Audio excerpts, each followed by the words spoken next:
Good morning. Good morning. સૌને નમસ્કાર. આજની શુભ સવારે આપણે સયાજી વૈભવ લાઇબ્રેરીના પુસ્તકાલય પરિવાર વતી હું આપ સૌનું સ્વાગત કરું છું. અહીં ઉપસ્થિત સૌ માટે આજની સવાર સકારાત્મક ઉર્જા આપનારી બની રહેશે. કારણ કે આજે તમારા દિવસની શરૂઆત ખૂબ બધા પુસ્તકો વચ્ચે લાઇબ્રેરીમાં થઈ રહી છે, જ્ઞાનધામમાં થઈ રહી છે. એટલા માટે આજની તમારી સવાર કંઈક વિશેષ બની રહેશે, કારણ કે આમાંથી મોટા ભાગના છોકરાઓ પહેલીવાર જ લાઇબ્રેરીમાં આવતા છે. આ મને ગમતું પુસ્તક બાળ વાર્તાલાપ આપણે ચાલી રહ્યો છે. શેના માટે ચાલે છે ખબર છે તમને? ખબર છે કોઈને? તો તમારી ઉંમરથી બાળકો પાઠ્યપુસ્તકો અને અભ્યાસક્રમ સિવાયનું પણ ઇતર વાંચન કરે, બીજા પુસ્તકો જે છે એનું વાંચન કરે. અભ્યાસક્રમના તો તમારે ફરજિયાત છે, તમારે એક્ઝામ આપવાની હોય, એટલા માટે તમારે પાસ થવાનું હોય, આગળ વધવાનું છે, આગળના સ્ટાન્ડર્ડમાં જવાનું છે, એટલે એ તો કમ્પલસરી થઈ ગયું, એટલે વાંચવા જ પડે તમને, બરાબર ને? પણ એ સિવાયનું વાંચન કરતા થાય, તેની આદત કેળવાય, જાહેરમાં બોલતા થાય, પ્રશ્નો પૂછતા થાય અને વિવિધ સાહિત્યનો પરિચય મેળવે અને તેમની કારકિર્દી અને સર્વાંગી વિકાસમાં એ લોકોને ખૂબ ઉપયોગી થાય, તે આશયથી પુસ્તકાલય દ્વારા વર્ષ 1995થી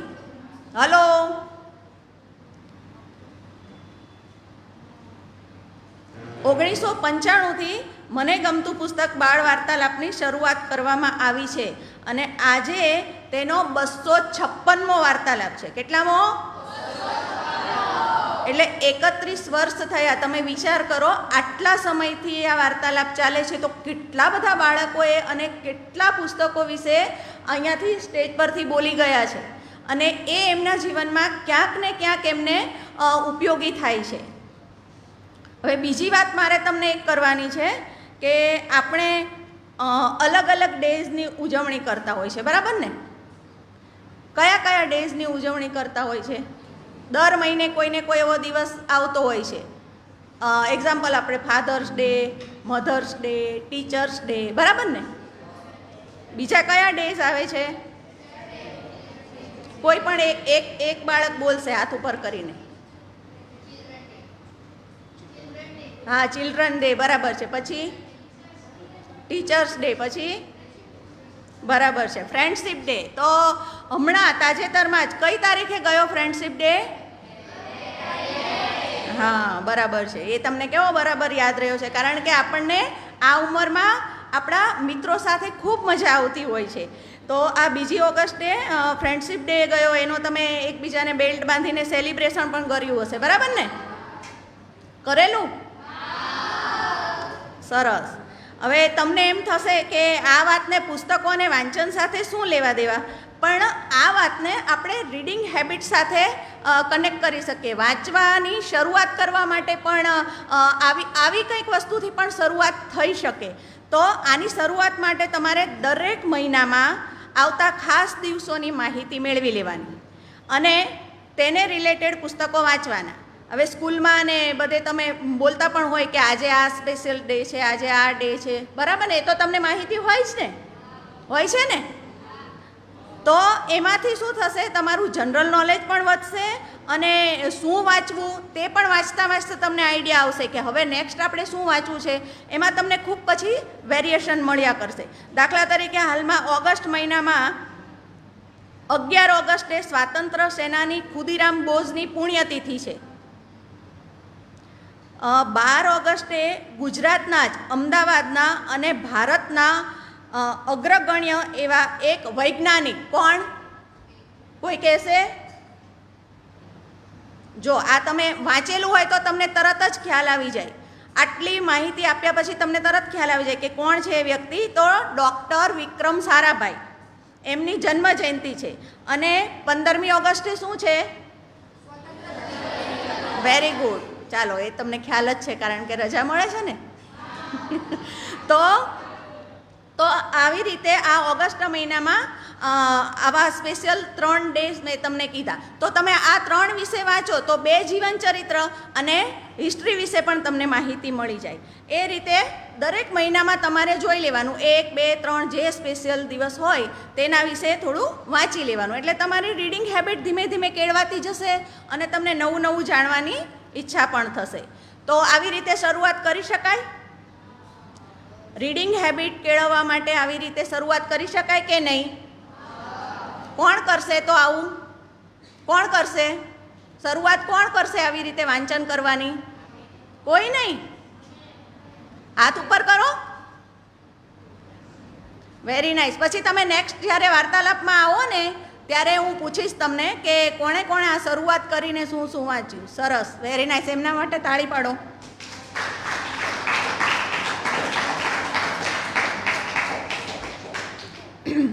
તો હવે આજના વાર્તાલાપ તરફ આગળ વધીએ. આ સ્ટેજ પર બેઠેલા તમારા સાથી મિત્રો તમને 4 માહિતીસભર પુસ્તકોનો પરિચય કરાવશે. તો તેમને ખૂબ શાંતિથી અને ધ્યાનથી સાંભળશો, કારણ કે વાર્તાલાપના અંતે આપણે એક પ્રશ્નોત્તરી સેશન પણ રાખતા હોય છે. શું રાખતા હોય છે વાર્તાલાપના અંતે? વાર્તાલાપ પૂરો થાય પછી પ્રશ્નોત્તરી. એ પ્રશ્નો શેમાંથી કરવાના છે તમારે? આ 4 બાળકો છે તે અલગ અલગ પુસ્તક પર માહિતી આપશે. 4 બાળકોનું અલગ અલગ પુસ્તક છે. હવે એમાંથી તમને કોઈ પ્રશ્ન થાય તો તમે એ બાળકોને પૂછી શકશો. અને પ્રશ્ન નહીં થાય, પ્રશ્ન થશે. જો તમે શાંતિથી સાંભળેલું હશે તો ચોક્કસથી પ્રશ્ન થશે. અને અગર પ્રશ્ન ન થાય અને તમે કંઈક એવું વાંચતા હોય, એને રિલેટેડ માહિતી હોય, તમારી પાસે પૂરક માહિતી હોય, તો એ પણ તમે શેર કરી શકશો. એટલા માટે તમે ધ્યાનથી સાંભળજો અને તમને કોઈ પ્રશ્ન થાય તો નોટ ડાઉન કરતા જજો. એટલે આપણે વાર્તાલાપના અંતે એ પૂરક માહિતી અને પ્રશ્નોત્તરીની સેશન રાખીશું. અને આપણે જ્યારે બાળ વક્તાઓનો સન્માન સમારોહ કરતા હોય છે ને દર વર્ષે, ત્યારે શ્રેષ્ઠ પ્રશ્ન પૂછનારને પણ આપણે ઇનામ આપતા હોય છે એ સમયે. એટલે તમારા પ્રશ્નો જિજ્ઞાસુના પ્રશ્નો હોવા જોઈએ અને પ્રશ્નો રિપીટ નથી કરવાના, એ ધ્યાન રાખવાનું છે. એક બાળક પ્રશ્ન પૂછી જાય ને પૂછવા ખાતર પછી બીજો બાળક ઊભો થાય એવું નથી કરવાનું. અને જિજ્ઞાસુના પ્રશ્ન કોને કહેવાય? જેને ખરેખર એના વિશે કંઈ જાણવું છે અને એનો પ્રશ્ન પૂછે છે તો જિજ્ઞાસુનો પ્રશ્ન કહેવાય. એવા પ્રશ્નો તમારે પૂછવાના છે અને પૂરક માહિતી પણ તમે આપી શકો છો. તો વાર્તાલાપ માટે તૈયાર છો બધા? હવે આપણે વાર્તાલાપ તરફ આગળ વધીએ. આજના બાળ વાર્તાલાપનું સંચાલન કરશે વિભૂતિ દેસાઈ. તે ઘણા સમયથી લાઇબ્રેરી સાથે જોડાયેલી છે. સારી વાચક પણ છે, અહીંયા વાર્તાલાપ પણ આપી ગયેલી છે અને ખૂબ બધા પુસ્તકો એને વાંચેલા છે. વેકેશન વાંચન ઉત્સવ હોય કે લાઇબ્રેરીના અન્ય કાર્યક્રમો, તે હંમેશા ઉત્સાહથી ભાગ લે છે. તો વિભૂતિ આજના બાળ વક્તાઓનો પરિચય આપશે.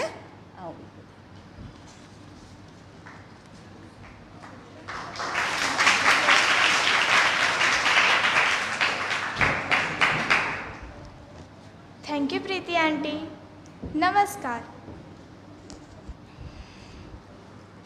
નવસારીની પ્રતિષ્ઠિત અને જે બાળકોના માટે સતત ચિંતનશીલ રહી તેમજ તેમના ઉજ્જવળ ભવિષ્ય માટે અવિરત કાર્યરત રહી છે તેવી શ્રી સયાજી વૈભવ લાઇબ્રેરીમાં આજે આ બાળ વાર્તાલાપના કાર્યક્રમના સંચાલન માટે મને યથાયોગ્ય ગણી તે માટે સૌનો આભાર. આજે અહીં સુંદર એવા 4 પુસ્તકો વિશે આપણે જાણકારી મેળવવાના છીએ, તેથી આ 4 વક્તાઓનો પણ આભાર. તો સૌપ્રથમ આવે છે રુદ્ર ચહેરાભાઈ દેસાઈ, જેઓ શ્રીમદ રાજચંદ્ર પ્રાથમિક વિદ્યાલય નવસારી હાઈસ્કૂલમાં ધોરણ 7માં અભ્યાસ કરે છે. તેમના પુસ્તકનું નામ છે જંગલ બુક અને તેમના લેખકનું નામ છે રૂડિયાર્ડ કિપલિંગ. તેમને વાંચવાનું, સિંગિંગ અને પ્લેઇંગ ગેમ્સનો શોખ છે અને તેમને મોટા થઈને પાયલટ બનવું છે. તેઓ એકપાત્ર અભિનયમાં પ્રથમ, વક્તૃત્વમાં દ્વિતીય અને રાજ્ય કક્ષાએ ભવાઈ પણ કરી આવ્યા છે. તો ચાલો સાંભળીએ જંગલ બુક.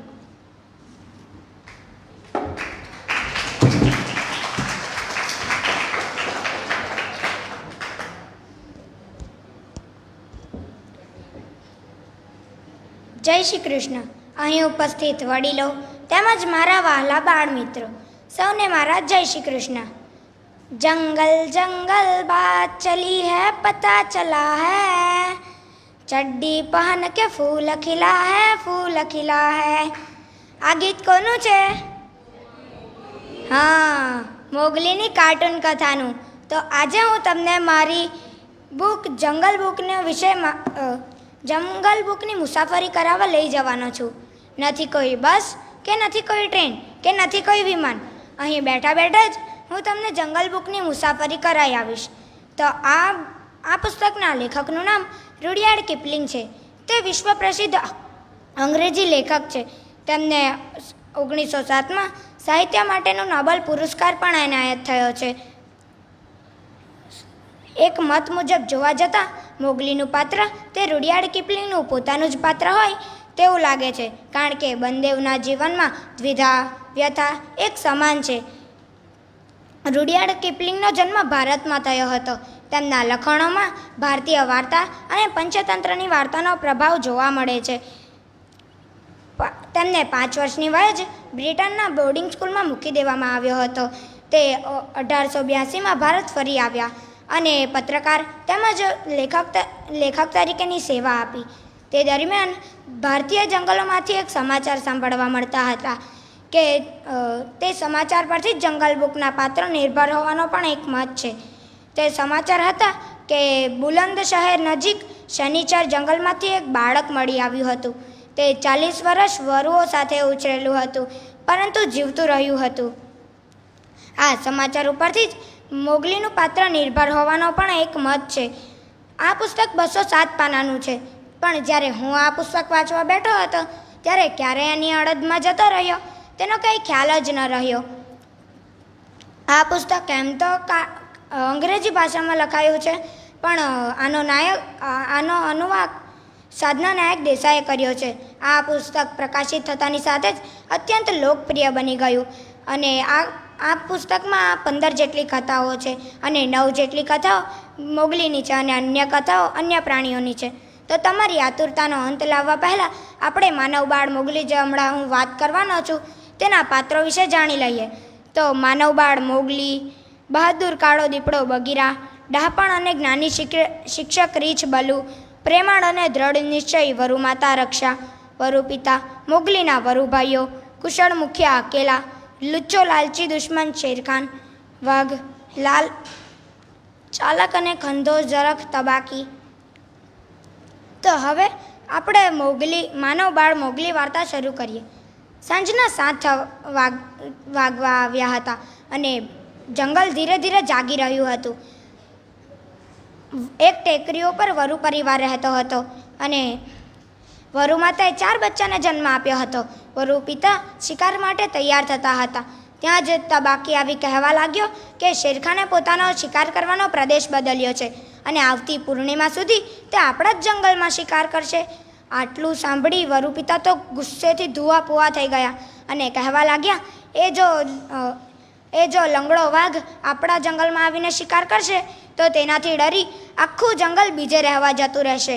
વરુ માતાએ કહ્યું, તેની માતાએ તેને સાચે જ લંગડો નામ આપ્યું છે. તેની શારીરિક ખોડના કારણે તે પાળેલા પશુઓનો શિકાર કરે છે અને વેનગંગા નદીના કિનારેના લોકોએ તેને ભગાડી મૂક્યો છે. તેથી જ અહીં આવ્યો છે. અહીંની ગામની ટેકરી ઉપર જો ચરતા પશુઓને ઘેટાઓનો જે તે મારશે તો હાથી અને ઘોડા પર બેઠેલા ધોળા માણસો હાથમાં બંદૂક લઈ આખું જંગલ તહેશ નહેશ કરી નાખશે. તે પોતે તો દૂર જતો જ રહેશે, પણ આપણને પણ દૂર કરતો જશે. એટલામાં જ નીચેથી શેરખાનનો ત્રાડનો અવાજ સંભળાયો. વરુ પિતાને તો ખ્યાલ આવી ગયો કે શેરખાનને હજુ સુધી એક પણ શિકાર મળ્યો નથી. વરુ માતાએ વરુ પિતાને અટકાવતા કહ્યું અને કહ્યું, આજે શેરખાન કોઈ પ્રાણીનો શિકાર નથી કરવાનો, આજે તો મનુષ્યને શિકાર કરવાનો છે, એટલે જ આટલો બધો અવાજ કરી રહ્યો છે. નીચેની ગામની તળેટી તરફથી કુઘરાટી ભર્યો અવાજ શરૂ થયો. ખુલ્લા આકાશ નીચે સૂતા કઠિયારા અને ભટકતી જાતિના લોકોને તે બીવડાવતો હતો અને તેનાથી બચવા લોકો આમ તેમ ભાગી રહ્યા હતા.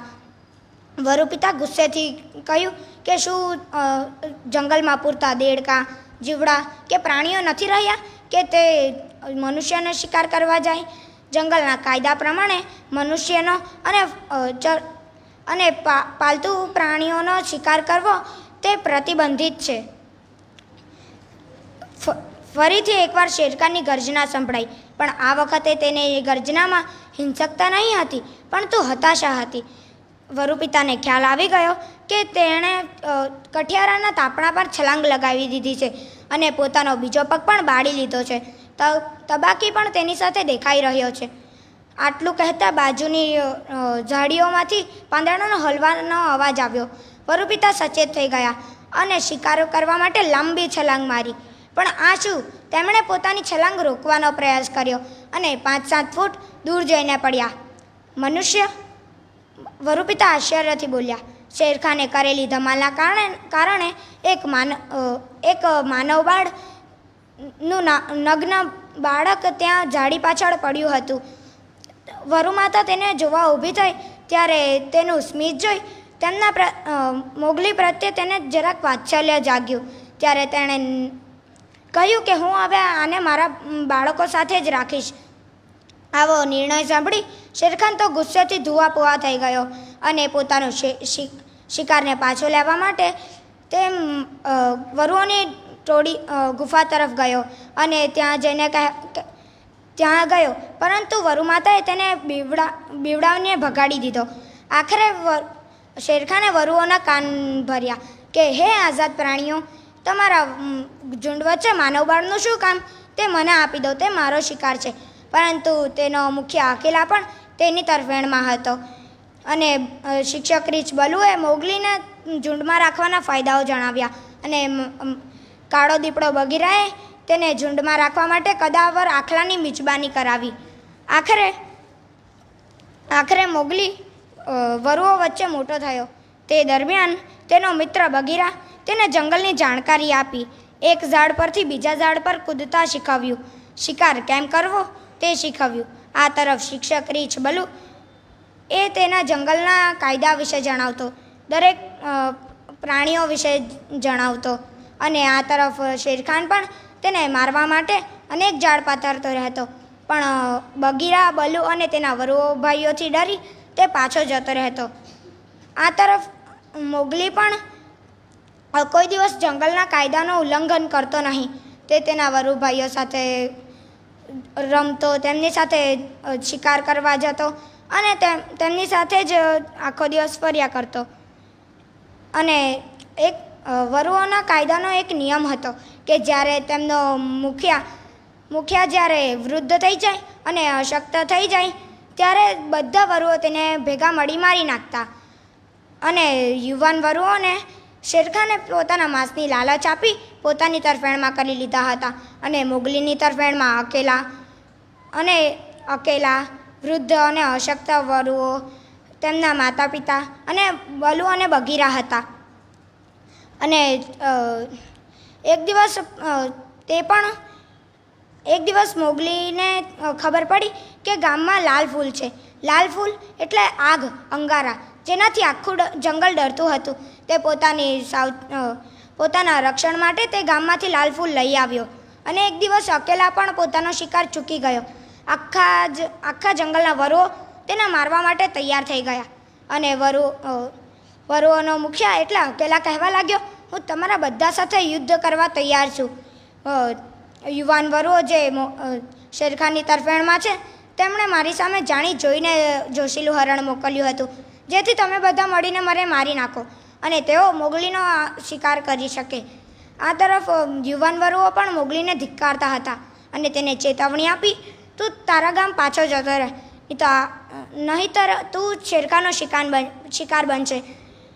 યુવાન વરુઓ મોગલીનો શિકાર કરવા ના જતા કે મોગલી જે ગામમાંથી લાલ ફૂલ લાવ્યો હતો તે શેરખાન પર નાખી દીધા અને ત્યાંથી ભાગી ગયો. અને જેના શેરખાન પર લાલ ફૂલ પડતા જ તેની આખી ચામડી બળી ગઈ. વરુ માતાએ મોગલીને પાસે બોલાવીને કહ્યું, તું અત્યારે અહીંથી જતો રહે, સમય આવે તું પાછા આવજે અને તારે શેરખાનનો શિકાર કરી તેની ખાલ પહેરીને મને બતાવવાની છે. પણ અત્યારે યુવાન વરુઓને શેરખાને તેના શિકારના માંસની લાલચ આપી પોતાની તરફેણમાં કરી લીધા છે. માટે તું અત્યારે જા, પણ તારે મારી સોગંદ પાડવાની જ છે અને તું એક દિવસ શેરખાનને આખા જંગલના ત્રાસથી મુક્ત કરજે. અને મોગલી આટલું સાંભળી પોતાના ગામ પાછો જતો રહ્યો અને ત્યાં શોધતા શોધતા તેને તેના માતા પિતા મળ્યા. અને તે જંગલમાં રહ્યો હોવાથી તે મનુષ્યની ભાષા ન સમજી શક્યો અને તેને ગામમાં રહેવાથી ખૂબ જ તકલીફો પડતી હતી. અહીં માનવબાળ મોગલી વાર્તા પૂરી થાય છે અને તેનો આગળની વાર્તા મોગલી ગામમાં જઈને શું શું કરે છે તે બીજા પાર્ટમાં છે. તેનું નામ શેરખાનના શિકાર છે. પણ હું તમને અત્યારે તે નથી કહેવાનો, કારણ કે જો તમારા માટે જરાક પણ આતુરતા રહેશે તો તમે આ પુસ્તક જરૂરથી વાંચશો. તો હું અત્યારે તમને બીજી વાર્તા રિકી ટિકી ટવી કરવાનો છું. રિકી ટિકી ટવી એક નડિયાનું બહાદુર બચ્ચોની વાર્તા છે. તો હવે આપણે રિકી ટિકી ટવીની વાર્તા શરૂ કરીએ. રિકી ટિકી ટવી પોતાના માતા પિતા સાથે રહેતો હતો. ચોમાસા દરમિયાન તેના દરમાં પાણી ભરાઈ ગયું અને તે તણાતો બેહોશ થઈ ગયો. અને જ્યાં તેના પર વરસાદ બંધ થતાં તેના પર પ્રકાશ પડતા તેનામાં જરાક ચિંતન આવ્યું અને તેણે આંખ ખોલીને જોયું તો તે અંગ્રેજના બંગલામાં હતો. અંગ્રેજોના પુત્રને તે ગમી ગયો હતો અને પિતાએ તેને રાખવાની અનુમતિ આપી દીધી હતી. પરંતુ માતાને રિકીની અને તેના પુત્ર ટેડીની દોસ્તી જરાક જોખમી લાગતી હતી. અને હવે તો રિકી ટેડી સાથે જ રમતો, તેની સાથે જ જમતો અને તેની સાથે જ રહેવા લાગ્યો. અને માતાની ચિંતા પર પિતા કહેતા કે નડિયા વફાદાર કૂતરા જેવા હોય છે, તે તારા પુત્રને કંઈ પણ નહીં કરે, પણ મુશ્કેલીના સમયે તેનો સાથ જરૂર આપશે. રિકી ટિકી ટવીને ખુલ્લા મેદાનોમાં ફરવાનું ખૂબ જ ગમતું, એટલે તે અંગ્રેજોનો જે બગીચો હતો ત્યાં આખો દિવસ ફર્યા કરતો. એક દિવસ જ્યારે તે બગીચામાં ફરતો હતો ત્યારે તેને તેના દરજીડા અને તેની પત્નીનો કલ્પાન સંભળાયું. એટલે તે ત્યાં જઈને પૂછ્યું કે શું થયું, તો તેમણે કહ્યું કે તેમના જે બચ્ચા હતા તે નીચે પડી ગયા હતા અને એક નાગે તેને ખાઈ ગયો હતો. અને આટલું સાંભળી રિકી તો ખૂબ જ ગુસ્સે થઈ ગયો અને તે પૂછવા લાગ્યો, એ કયો નાગ છે? પાછળથી એવો અવાજ આવ્યો અને ભય પામે તેવો અવાજ આવવાના કારણે રિકી પાછળ ખસી ગયો. અને ત્યાં એક મોટો કાળો ઝેરીલો કોબ્રા નાગ તે રિકીને ડરાવવા માંગતો હતો. પરંતુ તેને ખબર હતી કે નોળિયાની જાતિ ખૂબ જ તાકાતવાર હોય છે અને સાપ કાં તો નાગ તેની સાથે યુદ્ધ કરે તો પાક્કું નોળિયાનું જ વિજય થાય છે. એટલે તે તેને ઝાડમાં ફસાવવા માટે તેની સાથે વાતે વળગ્યો. અને તેની પત્ની નાગણ તેને પાછળથી ડંસવાની જ હતી કે દરજીડાની પત્નીએ તેને અવાજ કરી સચેત કરી લીધો અને ત્યાંથી નાગ અને નાગણ ભાગી ગયા. અને તે રિકી ટિકી ટવી કૂદતો ટેડી પાસે જ પહોંચી ગયો અને ત્યાં જઈને ધૂળમાં કંઈ હલતું દેખાયું અને તે નાગ અને નાગણનું બચ્ચું કણો હતું. તે કહેવા લાગ્યો, હું સાક્ષાત મૃત્યુ છું, મારો ડંખ કોબરા કરતાં પણ ઝેરીલો છે. આટલું સાંભળી રિકી ટિકી તો ખૂબ જ ગુસ્સે થઈ ગયો અને તેને માથા પર જોરથી બચકું ભર્યું. અને આ બધું ટેડી જોતો હતો અને તે તેના માતા પિતાને બોલાવવા ગયો તે પહેલાં તો આ કણાનું રામ નામ સત્ય થઈ ગયું અને તેના પિતાએ લાકડીથી ઉચકીને તેને દૂર ફેંકી દીધું. આ તરફ કણાની મૃત્યુ થતાં નાગ અને નાગણ ખૂબ જ ગુસ્સે થઈ ગયા અને તે ટેડીની બાથરૂમની નળી હતી તેમાંથી ઘૂસી તેના બાથરૂમમાં પહોંચી ગયા અને પથ્થર પર નાગની પૂંછડી ઘસાઈ એટલે રિકી ટિકીને પણ કંઈ પથ્થર પર ઘસાવાની અવાજ આવ્યો એટલે તે પણ ત્યાં પહોંચી ગયો. અને અંધારું હોવાથી તેઓ એકબીજાને ન જોઈ શકતા હતા પરંતુ અવાજ સાંભળી શકતા હતા. રિકી ટિકી નાગને નાગણની બધી વાત સાંભળી ગયો કે તે નાગણ કહેતી હતી કે તું અત્યારે જા અને રિકીને ડંસી કાઢ અને પછી તેના પિતા ગોરો માણસ છે ને એને ડંસી કાઢજે અને સવાર પડતા સુધીમાં જ તેમની પત્નીને પણ ડંસી કાઢજે. એટલે આ બંગલા પર આપણું જ રાજ થશે. અને પેલો રિકી ટિકિટ આવી એને તો આપણે અને આપણા બચ્ચા ભેગા મળીને મારી નાખશું. પછી આ બંગલા પર એનું પણ શું કામ? અને રિકી ટિકીને ખૂબ જ ગુસ્સો આવતો હતો, પણ નાગ અને નાગણ સાથે મળીને યુદ્ધ કરવું તેના માટે જોખમીઓ ભર્યું લાગતું હતું. એટલે તે ત્યાં જ પડી રહ્યો. અને જેવી નાગણ ગઈ તેને ખબર પડી કે નાગણ ગઈ તેવો તે ચૂપકેથી તેના નાગના માથા પર કરડી પડ્યો અને તેમના વચ્ચે ભયંકર યુદ્ધ થયું. અને બાથરૂમમાં જે સાધનો હતો તેનો પડવાનો અવાજ આવ્યો અને તેથી ટેડીના પિતા સચેત થઈ ગયા અને હાથમાં બંદૂક લાવી નાગને માથા પર ગોળી મારી તેને મારી નાખ્યો અને તેના શવને ડસ્ટબિનમાં નાખી દીધો. અને નાગણને પણ ખબર પડી કે તેના પતિનું મૃત્યુ થઈ ગયું છે, એટલે તે પણ ત્યાં જઈને રડવા માંડી. અને જ્યારે ટેડી અને રિકી રૂમમાં હતા ત્યારે રિકીને જાણવાનું મળ્યું, ઉંદર દ્વારા જાણવાનું મળ્યું કે નાગણે 25 જેટલા ઈંડા મૂક્યા છે અને તે તરબૂચના વેલા પાસે છે.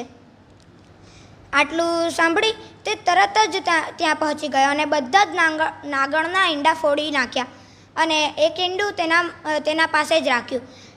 આ તરફ નાગણ પોતાના પતિનું મૃત્યુનો બદલો લેવા ટેડીના પગ પાસે વીંટળાઈ ગઈ હતી અને તેને ડંસવાની જ હતી કે રિકી ત્યાં પહોંચી ગયો અને કહેવા લાગ્યો, તારે જો છેલ્લા બચ્ચાનું જીવન માંગતી હોય તો ટેડીને છોડી દે. અને તો પોતાના બચ્ચાને બચાવવા માટે નાગણે ટેડીને છોડી કાઢ્યો અને પૂંછડીથી વાર કરી તેના હાથમાંથી ઈંડું નીચે પાડી તે પોતાના દર તરફ ભાગવા માંડી. અને રિકી પણ તેના સાપના દર તરફ ભાગવા માંડ્યો. પરંતુ નાગણ તો અંદર જતી રહી, પરંતુ જો કોઈ નડ્યો સાપના દરમાં જઈને તેના સાથે યુદ્ધ કરે તો પાક્કું સાપનો જ વિજય થાય. પણ આ તો પાછું નોળિયાનું બચ્ચું હતું. તો પણ તે પોતાના પરિવારને બચાવવા માટે તે તેની સાથે યુદ્ધ કરવા જતું રહ્યું અને ભારે યુદ્ધ થયું. પછી છેલ્લે નોળિયાનું વિજય થયું અને તે તેના છેલ્લા ઈંડાને પણ કચડીને બહાર આવી ગયો. અને આખા બગીચામાં ખુશીનો માહોલ હતો. અને દરજીડો અને દરજીડાની પત્ની ખુશીના ગીતો ગાતા હતા અને ઉંદર પણ ખુશીથી નાચવા માંડ્યો હતો. અહીં રિકી ટિકિટ આવી વાર્તા પણ પૂરી થાય છે. આમાં બીજી પણ ઘણી બધી વાર્તાઓ છે, પણ અત્યારે હું તમને નહીં કહીશ. એ તમે જ્યારે આ પુસ્તક વાંચો ત્યારે જ તે વાર્તા વાંચજો. અને આપણને પણ આ બધી વાર્તા પરથી શીખવા મળે છે કે જે પણ પરિસ્થિતિ હોય આપણે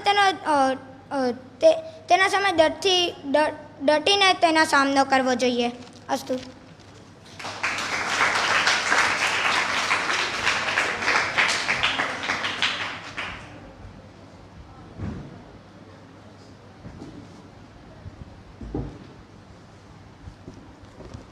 ખૂબ સરસ. આ બધી તો સાહસ અને રોમાંચક ભરેલી બાળવીર વાર્તાઓ છે. પુસ્તકાલયના બાળ વિભાગમાં આવી વાર્તાઓનો તો ખજાનો છે. ખૂબ સરસ. મજા પડે તેવી 2 વાર્તાઓ કરી. આપણને તો અહીં બેઠા બેઠા જ આબેહૂબ બધા પાત્રો દેખાઈ ગયા. તો હવે બીજા ક્રમે આવે છે કરુણા સંદીપકુમાર પટેલ, જેઓ ધોરણ 8માં ડિવાઇન ઇન્ટરનેશનલ સ્કૂલમાં અભ્યાસ કરે છે. તેમના પુસ્તકનું નામ છે હિમાલયકા સમર્પણ યોગ ભાગ 1, જેમના લેખક છે શ્રી શિવ કૃપાનંદ સ્વામી. કરુણાએ મોટા થઈને AI એન્જિનિયર બનવું છે અને તેમને કરાટેનો શોખ છે, જેમાં તેઓએ SGFI સ્કૂલ ગેમ્સ કરાટેમાં 2nd રેન્ક આવ્યો છે. આવો અરુણા.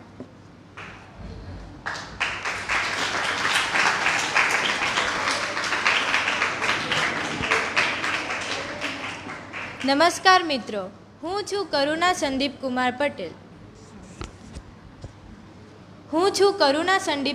પટેલ. મેં ડિવાઇન ઇન્ટરનેશનલ સ્કૂલમાં 8મા ધોરણમાં ભણું છું. આજે હું હિમાલયકા સમર્પણ યોગ પુસ્તક ભાગ 1નું રિવ્યૂ રજૂ કરવા જઈ રહી છું. આ પુસ્તક લખી છે મહર્ષિ શ્રી શિવકૃપાનંદ સ્વામીજીએ. મેં આ પુસ્તક વાંચવાનું પસંદ કર્યું કારણ કે આ પુસ્તકથી હું શ્રી શિવકૃપાનંદ સ્વામીજી વિશે વિસ્તાર રૂપમાં જાણી શકું અને એમની આધ્યાત્મિક યાત્રા વિશે માહિતગાર થઈ શકું. હું સર્વપ્રથમ તમને આ લેખક વિશે માહિતી આપવા માંગુ છું. શ્રી શિવકૃપાનંદ સ્વામીજી સમર્પણ ધ્યાનના પ્રણેતા છે. તેમના થકી સમર્પણ ધ્યાન 50થી વધુ દેશોમાં થઈ રહ્યું છે. સમર્પણ ધ્યાનથી એક મનુષ્ય પોતાના અંદરની ઉર્જા શક્તિ જાગૃત કરી શકે છે અને પોતાનું જીવન સાર્થક બનાવી શકે છે. સમર્પણ ધ્યાનનું જ્ઞાન હિમાલય પર તપસ્યા કરતા મુનિઓ પાસે જ હતું, પણ શ્રી શિવકૃપાનંદ સ્વામીજીએ એ જ્ઞાન સમાજ સુધી પહોંચાવ્યું. તે કેવી રીતે પહોંચાવ્યું તે જાણવા માટે મેં આ પુસ્તક વાંચ્યું. હિમાલયનો સમય નરથી લઈને જીવી રહ્યા હોય. હિમાલય કા સમર્પણ યોગ એ દિવ્ય શૃંખલાનો પહેલો ભાગ છે. આ પુસ્તકમાં શ્રી શિવકૃપાનંદ સ્વામીજીએ એમના પહેલા ગુરુ શ્રી શિવબાબા અને એના પછીના 3 ગુરુ વિશેની માહિતી આપી છે. આ એક સામાન્ય વાર્તા નથી, એ એક સામાન્ય મનુષ્યનું આધ્યાત્મિક પ્રગતિની એક યાત્રા છે. આ પુસ્તક આપણને શીખવે છે કે સફળતા પ્રાપ્ત કરવા માટે મહેનત, ધીરજ, ગુરુનું માર્ગદર્શન અને સમર્પણ જરૂરી છે. તેના શીર્ષકમાં જેનો સાર સમાયેલો છે. હિમાલય એટલે તપ, શાંતિ અને આધ્યાત્મિક ઉર્જાનું પ્રતીક.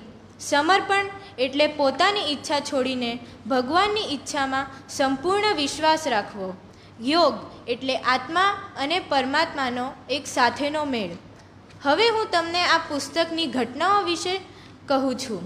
શ્રી શિવકૃપાનંદ સ્વામીજી અને એમના ગુરુ બ્રહ્માનંદ સ્વામી એક નદી કિનારે પગ મૂકીને બેઠા હતા. તેમના પાછળ એક બ્લુ હિલ નામની પહાડી હતી. એમના ગુરુને એમનું ભવિષ્ય ખબર હતું. ત્યારે એમના ગુરુએ એમને કીધું કે એક દિવસ આવશે ત્યારે લાખો લોકો તારા દર્શન માટે તરસશે. પણ સ્વામીજીને વિચાર આવ્યો કે અહીંયા હિમાલયમાં તો એક મનુષ્ય પણ નથી, તો લાખો લોકો મારા દર્શન કરવા આવશે? આ કેવી રીતે શક્ય છે? ત્યાર પછી એમણે એ વિશેનું વિચારવાનું છોડ્યું અને આગળ વધ્યા.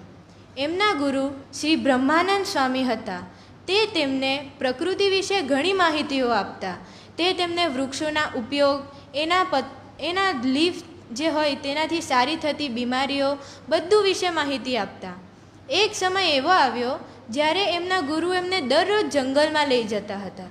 જંગલમાં જઈને તે નાની નાની ઝાડીઓમાં ઉગેલા બીજો લેવા કહેતા હતા. તે બીજો તેમણે એક ખાડામાં મૂક્યા. એ ખાડો આખો એ બીજોથી ભર્યો અને પછી સ્વામીજીને એના પર સુવડાવ્યા. આ બીજો પર એમણે એટલે સુવડાવ્યા કેમ કે આ બીજને ગુંજ કહેવાય છે. તે લાલ અને કાળા કલરના હોય છે. તેનો સ્વાદ ખાટો મીઠો આવે છે. એ બીજમાં એવી શક્તિ હોય છે કે તે આપણા અંદરની ગરમી કાઢી નાખે છે અને મન શાંત કરે છે. એમના ગુરુ શ્રી બ્રહ્માનંદ સ્વામી તેમને અનેકો ગુફાઓમાં પણ લઈ ગયા હતા. એની આગળ તેમનો હવે બીજા ગુરુ પાસે જવાનો સમય આવી ગયો હતો. બીજા ગુરુમાં પાસે જવા માટે શ્રી બ્રહ્માનંદ સ્વામીએ એક ગામનો પ્રવાસ નક્કી કર્યો. સ્વામીજી અને તેમના ગુરુ બ્રહ્માનંદ સ્વામી એમના પ્રવાસ માટે નીકળ્યા. થોડા દિવસો પછી તેમને એક ગામ મળ્યું. ત્યાં જઈને એમને જ્ઞાત થયું કે આ ગામ એક આદિવાસીઓનું છે. તે ત્યાં જ રોકાયા હતા. ત્યાં ગામથી એક પહાડી નજર આવતી હતી. એમના ગુરુ બ્રહ્માનંદ સ્વામીજીને કહ્યું કે આ એ જ પહાડી છે જેના પર જઈને ત્યારે આગળનું જ્ઞાન પ્રાપ્ત કરવાનું છે, આગળની શિક્ષા લેવાની છે. ત્યાં જે આદિવાસીઓ હતા તેમના એક રાજા પણ હતા. જવા પહેલાં એ રાજાએ એમને એક શાલ તરીકે ઉપહાર આપી હતી. સ્વામીજી ત્યારે ત્યાંથી નીકળતા હતા અને એના પહેલાં તેમના ગુરુ બ્રહ્માનંદ સ્વામીને પગે લાગતા હતા. ત્યારે એમના ગુરુએ અચાનકથી કહ્યું કે અરે તું મને પગે કેમ લાગે છે? મારી ઓકાત તો તારા એક અંગૂઠાના નખ જેટલી પણ નથી. મેં તો તને અહીંયા લાવવા સુધીનો ખાલી એક નિમિત્ત છું. ત્યારબાદ સ્વામીજીએ ત્યાંથી પ્રસ્થાન કર્યું અને વિદાય લીધી. સ્વામીજીને રસ્તામાં ઘણા નાના મોટા પહાડો પાર કરવા પડ્યા અને ભોજન માટે તે જંગલી ફળ અને જંગલી કેળા ખાતા હતા. સ્વામીજીના કહેવા પ્રમાણે તેમને એક કુટીર દેખાઈ. એ કુટીરમાં એક સાધુ હતા. સાંજના સમયે એ સાધુ કુટીરમાંથી બહાર આવ્યા. જ્યારે એ બહાર આવ્યા ત્યારે સ્વામીજીને એવું પ્રતીત થયું કે એ ગુરુના અંદરથી એક પ્રકાશ આવતો છે અને એમને નિર્વિચારતા સ્થિતિ પ્રાપ્ત થઈ ગઈ.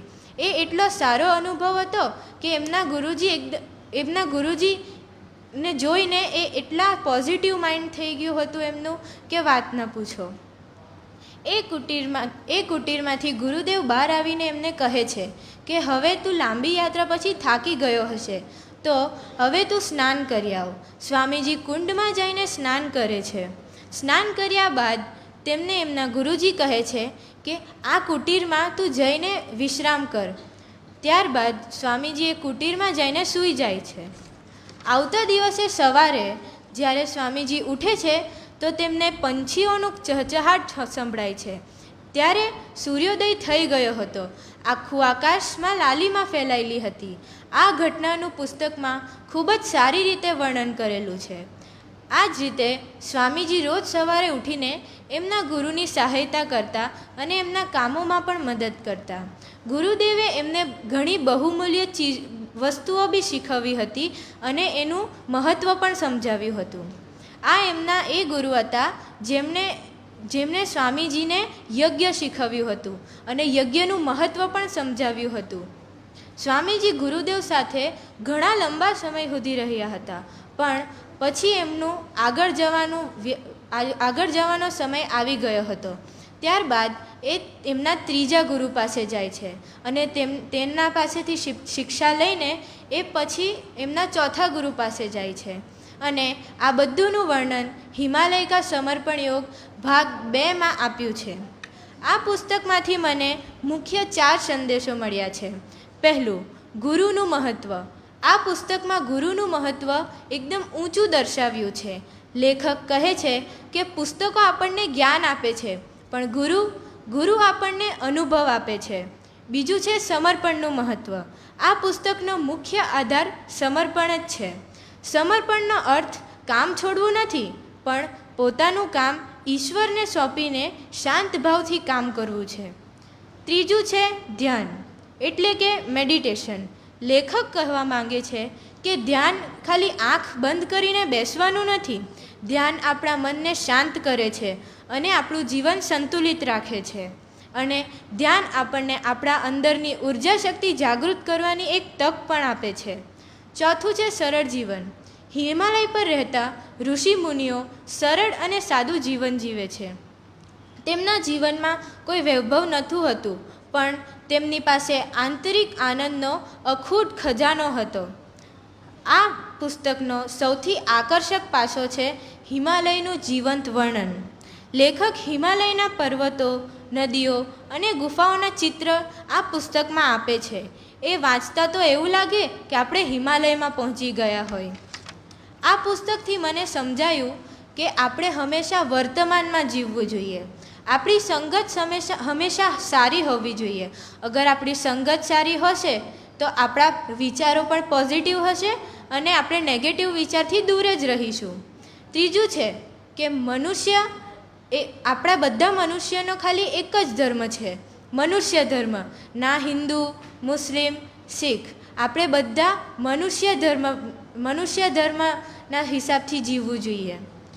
ચોથું છે કે પરમાત્મા કોઈ વ્યક્તિ નથી, પરમાત્મા એક વિશ્વચેતના શક્તિ છે જે વિશ્વના કણ કણમાં વિદ્યમાન છે.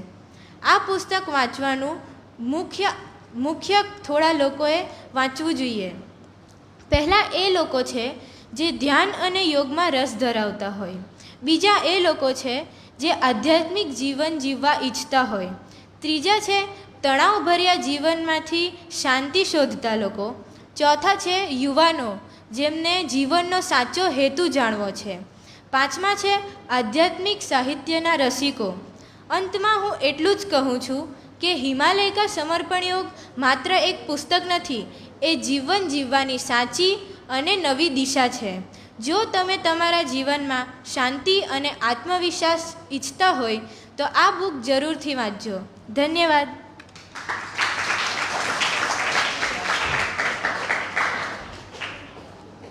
ખૂબ સરસ. હિમાલય વિશે અને તેમના સંતો વિશે જેટલું જાણીએ ને તેટલું ઓછું છે. આપણને આવા સંતના જીવનની આછેરી ઝલક આપવા માટે ખૂબ આભાર.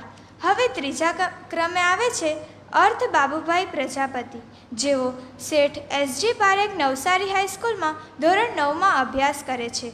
તેમના પુસ્તકનું નામ છે અંતરિક્ષ ઉડ્ડયન અને તેમના લેખકનું નામ છે ડૉક્ટર જે રાવલ. અર્થને મોટા થઈને ડૉક્ટર બનવું છે અને તેને વાંચનનો ખૂબ જ શોખ છે. તેઓ કલા મહાકુંભના વિજેતા પણ બન્યા છે. તો આવો અર્થ, અમને અંતરિક્ષ ઉડ્ડયન કરાવો.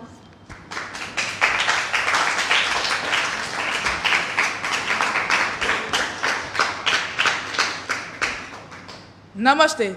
શ્રી સયાજી વૈભવ સાર્વજનિક પુસ્તકાલય અને શ્રી નરેન્દ્ર હીરાલાલ પારેખ જ્ઞાનધામ નર્સરીમાં આપ સૌનું હાર્દિક સ્વાગત છે. પ્રાતઃકાળે અત્રે ઉપસ્થિત સૌને હૃદયપૂર્વક આવકારતા હું આનંદ અનુભવું છું. છેલ્લા 31 વર્ષોથી નિરંતર ચાલી રહી પ્રવૃત્તિ, જેનું નામ મને ગમતું પુસ્તક વાર્તાલાપ. આજનો વાર્તાલાપ હું અંતરિક્ષ ઉડ્ડયન સ્વપ્ન એક સોદાગર કા પુસ્તક પર આપવા જઈ રહ્યો છું, જેના રચયિતા ડૉક્ટર જે રાવલ છે. આ પુસ્તકમાં 1 થી 158 પાનાઓ છે અને 1 થી 33 પ્રકરણો છે. શૂન્યના ગુણધર્મો અને દાર્શનિકતા. શૂન્યની શોધ કરનાર આપણા મહાન ભારતના મહાન ઋષિમુનિઓ અને ગણિત શાસ્ત્રીઓએ કરી હતી. શૂન્યની શોધ કેટલી મહાન છે! શૂન્યની શોધ પ્રાચીન ભારતમાં થઈ. ભારતીય ગણિતજ્ઞ બ્રહ્મગુપ્તે શૂન્ય સાથે ગણિતના નિયમો પણ સમજાવ્યા. તેથી દશાંશ પદ્ધતિનો પણ અમલ થયો અને આજના આધુનિક ગણિત, વિજ્ઞાન અને ટેકનોલોજીની પ્રગતિ પણ શક્ય બની. દાર્શનિકતા. ભારતીય દર્શનમાં શૂન્યનો અર્થ માત્ર કંઈ નહીં તેવો નહીં, પરંતુ તે ખાલીપણું, અનંત સંભાવનાઓ અને અહંકારથી મુક્ત અવસ્થાનું પ્રતીક દર્શાવેલ છે. બૌદ્ધ દર્શનમાં શૂન્યતાનો અર્થ દરેક વસ્તુ પરસ્પર આધારિત છે. તેનો કોઈ સ્વતંત્ર કે કાયમી અસ્તિત્વ નથી. દાખલા તરીકે ગણિતમાં 205માં શૂન્ય દર્શાવે છે કે દશકના સ્થાને કોઈ પણ સંખ્યા નથી, પરંતુ તે ઝીરો જ આપણને 205 અને 25 વચ્ચેનો સ્પષ્ટ તફાવત આપે છે. દર્શનમાં ખાલી વાસણ ઉપયોગી બને છે કારણ કે તેની અંદર જગ્યા હોય છે. એ રીતે મન, અહંકાર અને પૂર્વગ્રહોથી મુક્ત હોઈએ ત્યારે જ આપણે નવી સમજ અને જ્ઞાન પ્રાપ્ત કરી શકીએ છીએ. ગણનનું ગણિત અને તેનો જીવનમાં ઉપયોગ. દાખલા તરીકે પુસ્તકોનો સેટ અને વિદ્યાર્થીનો ગણ. તેનો જીવનમાં ઉપયોગ. મિત્રો, આપણે 2 અલગ અલગ બૂટોને પહેરી શકતા નથી, પરંતુ આપણે 2 મોજાઓને અલગ અલગ પહેરી શકીએ છીએ. આમ ગણિત એ વ્યવહારમાં ક્યાં ઉપયોગી નથી હોતું? ઘણા દેશોના ઘણા અવકાશયાત્રીઓએ હજુ સુધી અંતરિક્ષમાં સફર કર્યો. તેમાં ઈસવીસન 1996માં મૂળ ભારતીય પંજાબી 33 વર્ષીય ડૉક્ટર કલ્પના ચાવલા સ્પેસ શટલમાં 9મી અને પ્રથમ ભારતીય મહિલા અંતરિક્ષ યાત્રી બની. માર્કોના બુદ્ધિ અને ચાતુર્ય લાજવાબ હતા. તેમણે ઘણા દેશાટનો કર્યા. તેઓએ ચીનથી વિયેતનામ, સુમાત્રા, સિલોન અને કોચીનથી થઈને હિન્દુસ્તાનના વેપાર, જલાલી, સંસ્કૃતિ, માનવી અને મંદિરોના પણ દર્શન કર્યા. વોન ન્યુમને તેમની આ થિયરી ઈસવીસન 1948માં આપી અને ઈસવીસન 1935માં આ 2 જીવવિજ્ઞાન શાસ્ત્રીઓ ફ્રાન્સિસ ક્રિક અને જેમ્સ ડી વાટ્સે શોધી કાઢ્યું કે જીવંત વસ્તુની પેશીઓ DNA એટલે કે ડીઓક્સિરિબોન્યુક્લિક એસિડથી બનેલી હોય છે. મિત્રો, આપણે આપણા પુરાણોમાં વાંચ્યું કે ઘાસમાંથી, એક શરીરમાંથી બીજું શરીર, પરસેવાના ટીપામાંથી, એક જગ્યાથી બીજી જગ્યાના સંક્રમણથી અને 100 કે 1000 પુત્રોની જન્મની વાત સાંભળીએ છીએ. આ વિશે આપણને વિસ્તૃત માહિતી મળતી નથી. જો એ વાત હકીકત ન હોય તો તે વિજ્ઞાનની પરિકથાઓ છે તેવું જ માનવું પડે. હાલની સાબિતીના અભાવે આપણે આપણી બધી વસ્તુઓ તો દાવ પર ન લગાવી શકીએ, તેથી તે વિજ્ઞાનની પરિગાથાઓ જ છે તેવું જ આપણે માનવું પડે. વિજ્ઞાન અને ધર્મ આપણી સંસ્કૃતિ રહી છે. સાચો ધર્મ વિજ્ઞાન પર જ આધારિત છે. ધર્મ એ એક જીવન પદ્ધતિ છે જે શસ્ત્રો અને સંસ્કૃતિ પર આધાર રાખે છે. પ્રાચીન જમાનામાં વિજ્ઞાન ધર્મથી અલગ હતું જ નહીં. ધર્મના શાસ્ત્રો, વિજ્ઞાનશાસ્ત્ર, ન્યાયશાસ્ત્ર, અસ્ત્ર અને શસ્ત્રોના શાસ્ત્રો બધાને જ આવરી લેતા. તે જ્ઞાનની બધી શાખાઓને આવરી લેતા. માટે જ મહાભારત અને રામાયણમાં વેદવ્યાસ અને વાલ્મીકીએ સૂર્ય, તારા, ચંદ્ર અને ગ્રહોની વાતો કરી. જે ઋષિમુનિઓ આપણને ધર્મ શીખવતા તે જ ઋષિમુનિઓ આપણને શસ્ત્ર વિદ્યા પણ શીખવાડે છે. શસ્ત્ર વિદ્યા પણ શીખવાડતા ધર્મ અને વિજ્ઞાન એ પરસ્પર વિરોધી નથી. સાહિત્ય પણ વિજ્ઞાનથી અલગ નથી, પરંતુ સાહિત્ય એ પણ એક વિજ્ઞાન છે અને વિજ્ઞાન એ પણ એક સાહિત્ય જ છે. ધર્મ એટલે વિષયનું જ્ઞાન હોવું. અંતરિક્ષમાંથી અતિ ઝડપે ધસી આવતા તૂટેલા ધૂમકેતુ સુમકેર લેવી 9ના પહાડ જેવા ટુકડાને ગુરુ સાથે અથડાતા જોવા પૃથ્વી સ્થિત Dirk કાચવાળા, આંતરગોળ આયનાવાળા, infrared, near ઇન્ફ્રેડ, radio, ultraviolet પ્રકારના દૂરબીનો ગુરુ પર મંડળાયેલા હતા. પરંતુ તે ધૂમકેતુનો ટુકડો ગુરુના રાજભાગમાં પડતો હોવાથી પૃથ્વી સ્થિર દૂરબીનોની ઘટના તાત્કાલિક તો જોઈ શક્યા ન હતા, પરંતુ તેને વિરાટ સ્તરે આતશબાજી અને ધડાકો કરેલી જેની કલ્પના કરી પણ મુશ્કેલ પડે. આ ઘટકોએ મહાવિરાટ ગુરુ અને તેના વાયુમંડળમાં ઝંઝાવતી તોફાન કરેલું. જેમ મહાસાગરમાં ગાંડોતૂર થાય અને જે દ્રશ્યો સર્જાય તે દ્રશ્યો ગુરુ પર સર્જ્યા હતા. શનિના વલયો નાના મોટા ખડકોના વિશાળ મહાસાગર છે. તેમાં લગભગ 7.5 પૃથ્વીઓ સમાઈ શકે તેટલો મોટો છે. પૃથ્વીનો વ્યાસ લગભગ 12,000 કિલોમીટર છે અને શનિના વલયોનો વિસ્તાર લગભગ 90,000 કિલોમીટર જેટલો છે. આથી જ લગભગ પૃથ્વી શનિના વલયો અહીંથી 1.5 અબજ કિલોમીટર દૂર હોવા છતાં પણ આપણે તેને દૃશ્યમાન જોઈ શકીએ છીએ. આવા વલયો અદ્વિતીય છે, અજોડ છે. તેથી તેના વલયોના નાના મોટા ખડકો પર પાણી, એમોનિયા, મિથેન અને ઇથેનના બરફ જામી ગયા હતા. તેથી તે ડુંગરો બરફના ડુંગરો તરીકે પણ દેખાય છે. તેથી તે સૂર્યના પ્રકાશનું પરાવર્તન સારી રીતે કરે છે. અને શનિ 1.5 અબજ કિલોમીટર દૂર હોવા છતાં પણ તેના વલયો આપણને અહીંથી નાની દૂરબીનથી પણ દેખાય છે. 15મી સદી સુધી લોકો માનતા કે પૃથ્વી વિશ્વના કેન્દ્રમાં છે. તારા, સૂર્ય, ચંદ્ર અને ગ્રહો તેની પરિક્રમા કરે છે. આજથી 2,500 વર્ષ પહેલાં પાયથાગોરસે સમજાવ્યું કે પૃથ્વી ગોળ છે. ત્યારે લોકો માનતા કે પૃથ્વી ગોળ છે પણ સ્થિર છે અને અવકાશ તેની પરિક્રમા કરે છે. પણ પછીથી ખબર પડી કે પૃથ્વી તે પોતાની ધરી ઉપર ફરે છે અને તે સૂર્ય, ચંદ્ર અને ગ્રહોની પરિક્રમા પણ કરે છે. અને આ જ સદીની શરૂઆતમાં આપણને ખબર પડી કે પ્રકાશની ગતિ અચળ છે. લગભગ 1 સેકન્ડમાં 3,000 કિલોમીટરની છે. આઇન્સ્ટાઈને તેનો સાપેક્ષવાદ સિદ્ધાંત પણ આપ્યો છે. અણુઓની રચના આપણને સમજમાં આવી. આમ આધુનિક વિજ્ઞાન આ સદીનો જ દેન છે. લગભગ 4.5 અબજ વર્ષ પહેલાં પૃથ્વી અસ્તિત્વમાં આવી. ત્યારે પૃથ્વી વાયુમંડળથી ઘેરાયેલી હતી અને તે વાયુઓ ધીમે ધીમે અવકાશમાં જઈને પલાયન થઈ ગયા અને આકાશપિંડોનો વારંવાર પૃથ્વી પર મારો થતો હતો. તેથી પૃથ્વી પર નાના, મોટા, છીછરા, ઊંડા, વિશાળ અને અતિ વિશાળ ખાડાઓ પણ પડ્યા, જે ઉલ્કાકુંડોના નામે ઓળખાયા. પૃથ્વીનો હજુનો અંદરનો ભાગ તે ગરમી અને લાવાથી ખદબદતો હતો. કુદરતી ક્રિયાઓને લીધે પૃથ્વી પર જ્વાળામુખી ફાટી અને તેમાંથી કાર્બન ડાયોક્સાઇડ, પાણીની વરાળ, નાઇટ્રોજન અને સલ્ફર ડાયોક્સાઇડ જેવા અનેક વાયુઓ બહાર ફેંકાયા અને તે વાયુઓ પૃથ્વીને ઘેરી વળગ્યા. આ હાલનું પૃથ્વીનું વાતાવરણ પૃથ્વીનું ફરતે વાયુમંડળમાં રહેલી વરાળ સમય જતાં સંતૃપ્ત થઈ ગઈ અને ઠંડી પડતા પાણી રૂપે પૃથ્વી પર વરસી.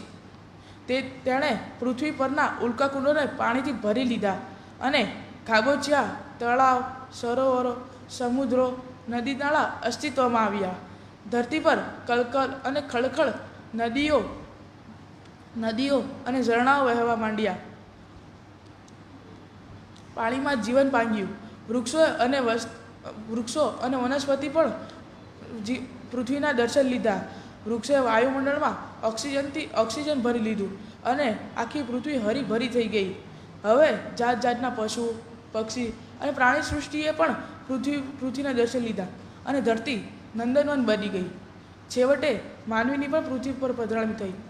મિત્રો, મેં તો ફક્ત તમને આ 10 પ્રકરણોની જ ટૂંકી માહિતી આપી છે, પરંતુ એના સિવાયના બીજા ઘણા પ્રકરણો છે આ પુસ્તકમાં, પરંતુ સમયના અભાવના હોવાને કારણે આપની સમક્ષ રજૂ ન કરી શક્યું. અંતે એટલું જ કહીશ, આ પુસ્તક ખૂબ જ જીવન ઉપયોગી છે અને મારા દરેક પુસ્તક વાચક મિત્રોને નમ્ર વિનંતી છે કે જરૂરથી આ પુસ્તક વાંચજો. આ પુસ્તક આપણા જીવનમાં ઘણું ઉપયોગી બનશે અને તમે મને શાંતિપૂર્વક સાંભળ્યો તે માટે તમારો ખૂબ ખૂબ આભાર. અને મને ગમતું પુસ્તક વાર્તાલાપ આપવાની મને તક મળી તે માટે પણ હું આભાર માનું છું. અસ્તુ.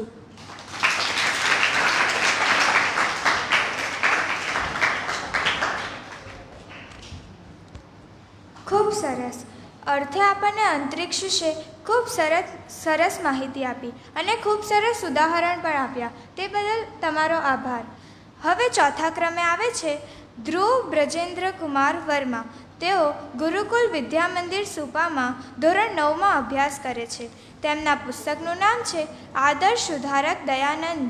તે પુસ્તકના લેખકનું નામ છે દેવેન્દ્રનાથ મુખોપાધ્યાય.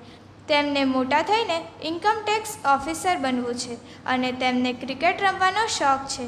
તેઓ તાલુકા અને રાજ્ય કક્ષાએ ક્રિકેટ સ્પર્ધામાં ભાગ લીધો છે. આવો ધ્રુવ.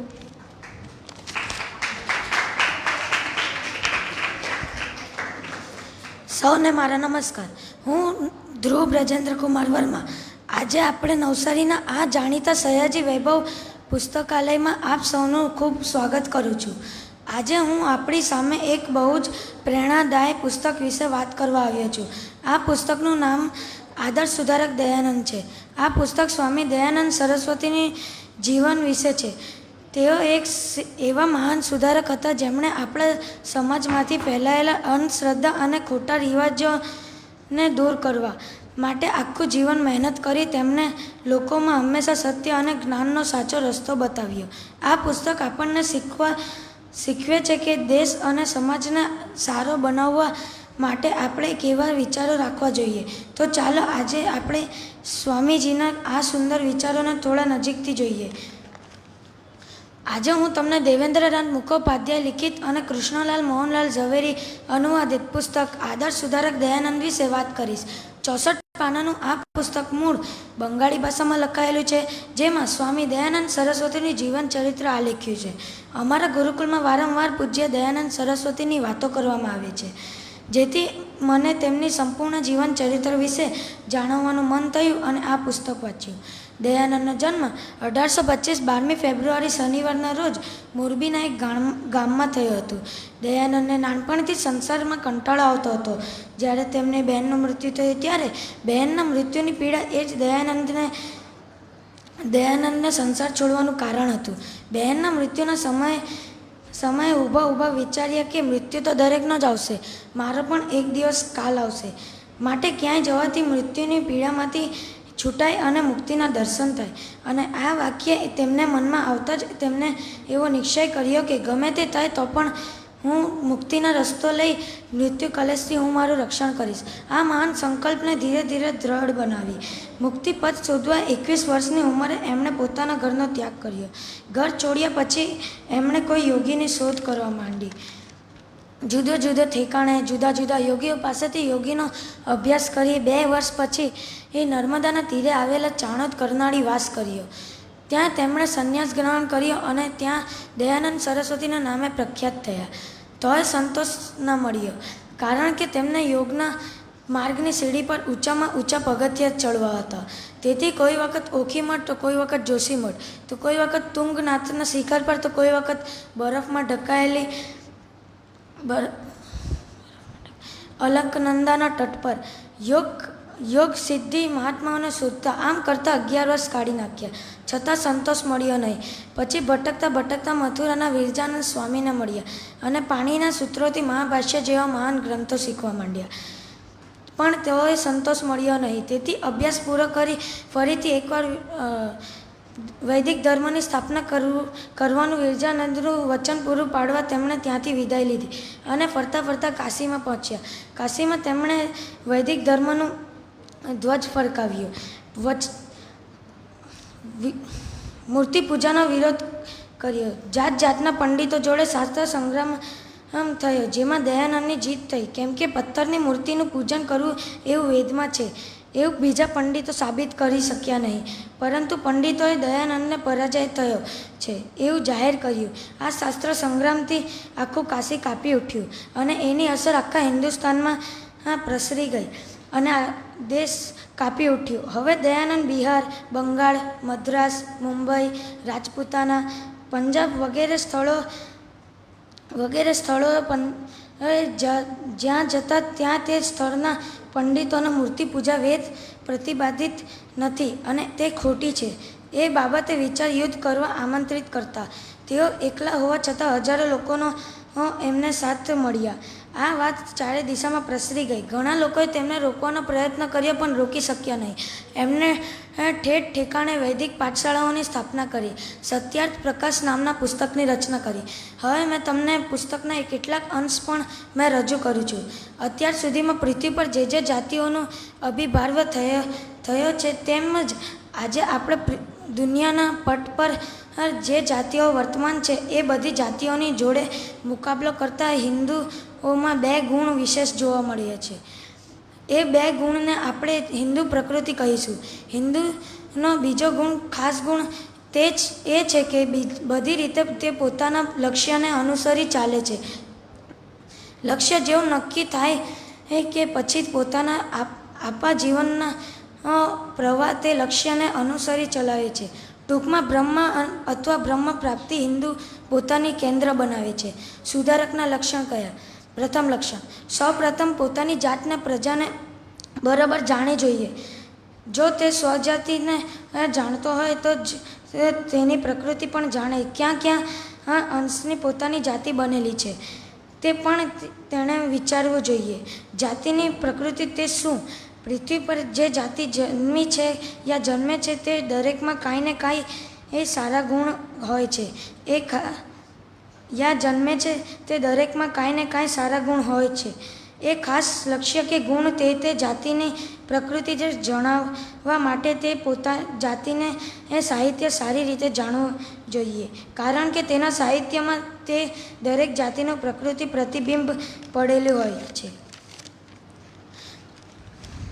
બીજું લક્ષણ, સુધારકનું બીજું લક્ષણ એ છે કે તેને પોતાની જ્ઞાતિ એટલે કે પ્રજા પર પ્રેમ હોવા જોઈએ અને સહાયતા વડે આપણે મનુષ્ય લોકમાં મનુષ્ય તરીકે ફરી શકીએ છીએ. ત્રીજું લક્ષણ તે રક્ષણ કરતા સુધારકે વિનાશ કરવાને બદલે રક્ષણ કરવા તત્પર રહેવું જોઈએ. ચોથું લક્ષણ, સુધારકનું ચોથું લક્ષણ છે સત્યનિષ્ઠા વગર ડગે હંમેશા સત્યનો આધાર લેવા. તેનું નામ સત્યનિષ્ઠા. મનુષ્ય તેને જ કહેવાય છે કે એ મનનશીલ થઈને અન્યોના સુખ દુઃખ અને હાનિ એ લાભીને સ્વ આત્મવત સમજે. અન્યાયકારી એ ભલે ભણવાના હોય પરંતુ તેનાથી જે ડરે એ નહીં તે અને ધર્માત્મા બળે એ નિર્ભણ હોય એ તો પણ જે તેનાથી ડરતો રહે એટલું જ નહીં બલકે પોતાની સર્વ સામર્થ્યની ધર્માઓની ભલે તેઓ અનાથ નિર્બળ અને ગુણરહિત કેમ ન હોય છતાં પણ તેઓનું રક્ષણ ઉત્તરાથી અને પ્રિય આચરણ થાય છે. દયાનંદનું અવસાન 1883 30 ઓક્ટોબરના રોજ થયો હતો. અમારી ગુરુકુળની સ્થાપના સ્વામી દયાનંદ સરસ્વતીના શિષ્ય સ્વામી શ્રદ્ધાનંદ મહારાજે કરી હતી. તમને આ પુસ્તક વાંચવા નમ્ર વિનંતી. જય હિન્દ, જય ભારત.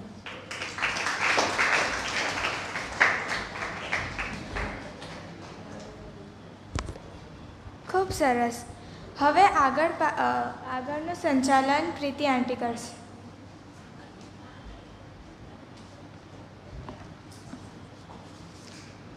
મજા આવી બધાને? ટટ્ટાર બેસી જાઓ. અમુક છોકરાઓને બગાસા આવતા હતા ને, સતત ટટ્ટાર બેસશો ને તો આવું બધું નહીં થાય અને તમારો ઉત્સાહ જળવાય છે. એવી બધી વાતો છે. પણ આ એક દ્વારા અમુક બોધ આપવામાં આવતો હોય છે કે જે પુસ્તકને રોમાંચકારી બનાવે અને મેસેજ પણ આપે. પણ આવા જ સાહસ કથાઓ, આવી ઘણી બધી સાહસ કથાઓ છે. તમે જુલેવનને વાંચો, આઈ.કે. વીજળીવાલાને વાંચો, અને અમુક તો સત્ય ઘટનાઓ પણ છે, જંગલની વાતો, અને આ બધું વાંચતા વાંચતા તમને એક અદ્ભુત સૃષ્ટિમાં લઈ જાય છે. અને એ બધો તમારે અનુભવ કરવો હોય તો તમારે ઓફર કરાવી. તમને બધાને તો આને રિલેટેડ માહિતી મેળવવાનો વિચાર આવ્યો હશે. હવે કરુણાએ પહેલાં તો આટલી નાની ઉંમરમાં જ આ ખૂબ સરસ અઘરા પુસ્તકની પસંદગી કરી છે. પણ એને શક્ય ત્યાં સુધી સારો ન્યાય આપવાની એને કોશિશ કરી છે. તો આ શિવકૃપાનંદ સ્વામી જેઓ હાલમાં હયાત છે, અને આપણે દાંડી જતાં એમનો એક સમર્પણ આશ્રમ પણ છે. હવે એમની આધ્યાત્મિક યાત્રાની વાતો કરી. આપણો ભારત દેશ તો આમ પણ સંતો અને સુરાની ભૂમિ છે. આપણા સનાતન ધર્મમાં આપણા ભારતીય સંતો, એમના જીવન ચરિત્રો વિશે તો ખાસ આપણે જાણવું જ જોઈએ. અને જે આ બધી વાતો કરી તે માન્યમાં ન આવે પણ સત્ય વાતો છે. એટલે તમે વિચાર કરો કે કેટલી બધી વિશાળતા છે. એક મનુષ્ય જન્મે શું શું કરી શકાય, ક્યાં ક્યાં પહોંચી શકાય, એવી આ સંતોના જીવન ચરિત્રની વાતો આપણને ખૂબ પ્રેરણા પૂરી પાડે છે. હવે અર્થની વાતો સાંભળી આપણને અવકાશ યાત્રા કરાવી એને, અને ઘણી બધી માહિતી આપી. અને એ પુસ્તકમાં મેં પણ જોયું ઘણા બધા ખૂબ સારા પ્રકરણો છે, તમને અભ્યાસક્રમમાં પણ ઉપયોગી થાય એવા પ્રકરણો છે. તો એને આપણને અવકાશ યાત્રાનું એને સરસ રીતે ન્યાય આપ્યો છે પુસ્તકની મહેનત કરીને. હવે અત્યારે હાલમાં આપણને કોઈ એમ કહે કે તમે 5 વાક્યો પણ લખો તો પણ આપણને 10-15 મિનિટ વિચાર કરવાની જરૂર પડે છે.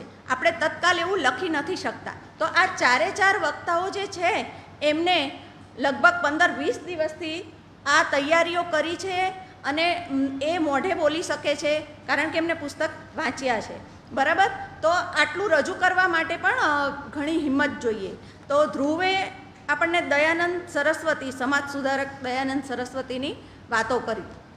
તો આ દયાનંદ સરસ્વતી સિવાય પણ ખૂબ બધા સમાજ સુધારકો, રાજા રામમોહન રાય છે, વિવેકાનંદ છે. આ લોકોએ જે તે સમયમાં સમાજમાં ખૂબ બધા કુરિવાજો ચાલતા હતા, ત્યારે એના પર વિચાર કરીને એક આદર્શ સમાજનું નિર્માણ કેવી રીતે થાય, એક વ્યક્તિ આદર્શ જીવન કેવી રીતે જીવી શકે, એ બાબતો પર વિચાર કરી એના પર ખૂબ પ્રયત્નો કર્યા, ખૂબ ત્યાગ કર્યો, ખૂબ કામ કર્યું. ત્યારે આજે આપણને એક સારા સમાજમાં, અત્યારે આપણે જે જીવી રહ્યા છીએ તે સમાજમાં આપણે જીવી શકીએ છીએ. એટલે આવા ખૂબ બધા નામી અનામી લોકોનો એક આદર્શ સમાજ નિર્માણ કરવા માટેમાં ખૂબ મોટો ફાળો છે. હવે હમણાં જ આપણે ગુરુ પૂર્ણિમાનું પર્વ ગયું, બરાબર ને? ગુરુ પૂર્ણિમાનું પર્વ હમણાં જ ગયું, અને એને રિલેટેડ બી પુસ્તક હતું થોડું, કે જીવનમાં ગુરુનું કેવું મહત્ત્વ હોય છે.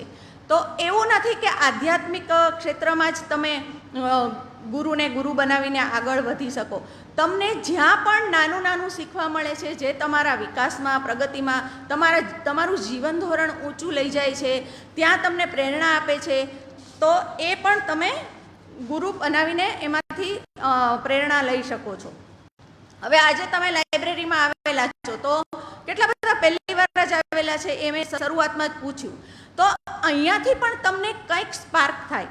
આટલા જીવન ચરિત્રો વિશે તમે જાણ્યું, એક સંતની આત્મકથા વિશે જાણ્યું, તો અવકાશ યાત્રીઓ વિશે જાણ્યું, તો ક્યાંક પણ તમને કંઈક સ્પાર્ક થાય, કંઈક વધારે એમાંથી પ્રેરણા મળે, અને કદાચ તમારું જીવન બદલાઈ શકે એવી પણ શક્યતાઓ રહેલી છે. એટલે ક્યાંથી આપણને કોણ ગુરુ સ્વરૂપે મળી જાય છે તે આપણને ખબર હોતી નથી, પણ આપણા પ્રયાસો ખૂબ મહત્ત્વના છે. અને જ્યારે તમે તમારા લક્ષ્ય સુધી પહોંચી જાઓ ને જીવનમાં, ત્યારે તમે કરેલી નાની શરૂઆત, નાના પગલાં, એ પણ ત્યારે તમને નાના નહીં લાગે. અત્યારે તમને આટલો સમય લાઇબ્રેરીમાં આપી દીધો તમે, બરાબર છે, લાઇબ્રેરીમાં આવ્યા, તમે આટલું સાંભળ્યું, શાંતિથી બેઠા, તો આમાંથી તમને કંઈક એવી પ્રેરણા મળે ને એના પર તમે કામ ચાલુ કરો અને તમે એક કક્ષાએ પહોંચો કે તમારા લક્ષ્ય સુધી પહોંચો, ત્યારે તમે પાછળ વાળીને જુઓ ત્યારે આ એક નાનું કદમ, નાની શરૂઆત પણ તમને નાની નહીં લાગે. આવી જ એક વાત તમારી સાથે મને એક શેર કરવાનું મન થાય છે કે આપણે વેકેશન વાંચનોત્સવ ચાલતો હોય છે ને ત્યારે વર્તમાન પત્રો કઈ રીતે વાંચવા એવો પણ એક સેશન લેવામાં આવે છે. હવે આ તો તમને એમ થાય કે વર્તમાન પત્રો વાંચવામાં તો શું એવું ખાસ હોય, પણ એ પણ ખૂબ સરસ રીતે શીખવવામાં આવે છે. એની હું અત્યારે ડિટેલમાં વાત નથી કરતી, પણ હમણાં તાજેતરમાં જ એક યુવાનની અસાધારણ સિદ્ધિની વાત મારે વાંચવામાં આવી, તો એ વિદ્યાર્થીઓ સાથે ખાસ શેર કરવા જેવી છે. તો સાંભળવી છે તમારે? ટટ્ટાર બેસી જાઓ. તો અમેરિકાના એક ફ્લોરિડામાં નૈથન નામનો એક યુવાન છે. એ એવા બાળકોમાંથી એક છે જેણે ગણિતિક પ્રશ્નોને પણ એન્જોય કરે છે, એટલે એને અભ્યાસ હંમેશા આનંદથી ને ઉત્સાહથી એ કરે. જ્યારે મોટાભાગના બાળકો મિડલ સ્કૂલમાં પ્રવેશ લેતા ત્યારે નૈથન ડ્યુઅલ એનરોલમેન્ટ પ્રોગ્રામ, આ એક એવી એક્ઝામ આવતી હોય છે કે જેમાં એના સ્તરથી પણ ઉપરની પરીક્ષાઓ આપવામાં આવતી હોય છે, એની ટેસ્ટ લેવામાં આવતી હોય છે. એના દ્વારા 10 વર્ષની ઉંમરે, કેટલા વર્ષની? 10 વર્ષની ઉંમરે કોલેજમાં પ્રવેશ લઈ લીધેલો, જે ઉંમરે મોટાભાગના ટીનેજર્સ નક્કી કરી રહ્યા હોય છે કે તેમને કયા ક્ષેત્રમાં કારકિર્દી બનાવવી. તે ઉંમરે નૈથને ઇલેક્ટ્રિકલ એન્જિનિયર્સ ઓનર્સમાં પોતાની બેચલર અને માસ્ટર ડિગ્રી પૂર્ણ કરી લીધી અને હાલમાં 18 વર્ષની ઉંમરે, કેટલા વર્ષની? 18 જ વર્ષની ઉંમરે મિયામી ડેડ કોલેજમાં એન્જિનિયરિંગમાં શિક્ષકનું પદ સંભાળ્યું. આ ખૂબ જ અસાધારણ સિદ્ધિ કહી શકાય. એટલા માટે મને તમારી સાથે આ શેર કરવાનું મન થયું કે વિશ્વના સૌથી નાની વયના પ્રોફેસર બન્યા, વિશ્વના સૌથી નાની વયના પ્રોફેસર બનવાનો રેકોર્ડ એમના નામે નોંધાયો છે. અને નૈથનને ત્યારે ઇન્ટરવ્યૂમાં આ રેકોર્ડ વિશે પૂછવામાં આવ્યું તો એમને કોઈ જ આડીઅવળી વાત નહીં જણાવતા એટલું જ જણાવ્યું કે તેઓ ટીચિંગને સૌથી વધુ એન્જોય કરે છે, ટીચિંગને સૌથી વધુ એન્જોય કરે છે અને એનું જ આ પરિણામ છે. હવે આ તો એક જીવંત ઉદાહરણ છે હાલનું, એટલા માટે મેં તમારી સાથે શેર કર્યું. હવે બધા પાસે તો આપણે એવી અપેક્ષા ન રાખી શકાય, રેકોર્ડ તો દરરોજ તૂટે જ છે, બરાબર? બધા એવું ના કરી શકે, પણ પોતાની શક્તિ પ્રમાણે પોતાને ડેવલપ કરીને પોતાનું લક્ષ્ય બનાવીને જરૂર તે ઈચ્છે છે તે તો કરી જ શકે છે. એટલા માટે થોડી વસ્તુઓ તો આપણે કેળવવી જ રહી કે સમય છે તે બહુ મૂલ્યવાન વસ્તુ છે અને શીખવા માટે આજીવન પ્રેમ કરતા રહો. તમે જિજ્ઞાસુ બન્યા રહો, ડર્યા વિના પ્રશ્નો પૂછો, બીજા કરતાં વધુ વાંચશો ત્યારે પણ બીજા કરતાં વધુ વાંચો અને ત્યારે પણ અભ્યાસ કરો કે જ્યારે તમને કોઈ જોઈ ન રહ્યું હોય. આ ખૂબ અગત્યની વાત કરી છે. શું વાત કરી છે? કે ક્યારે અભ્યાસ તમે કરો કે જ્યારે તમને કોઈ જોઈ ન રહ્યું હોય અને નિષ્ફળતાઓનો ડર રાખ્યા વિના તમે આગળ વધો, બરાબર છે? તો આ ખૂબ સરસ એમને બધી વાતો કરી છે. અને હવે આપણે પ્રશ્નોત્તરી તરફ આગળ વધીએ. પ્રશ્નોત્તરી માટે આપણી પાસે 10-15 મિનિટનો ટાઈમ છે, તો એ સમયમાં આ પુસ્તકો વિશેના પ્રશ્નો હોય, પૂરક માહિતી હોય તો તમે પૂછી શકો છો. અને શ્રેષ્ઠ પ્રશ્ન અને શ્રેષ્ઠ જવાબ માટે મેઘનાબેન તારવી આપશે. તો હવે પ્રશ્નોત્તરી રાઉન્ડ આપણે ચાલુ કરીએ.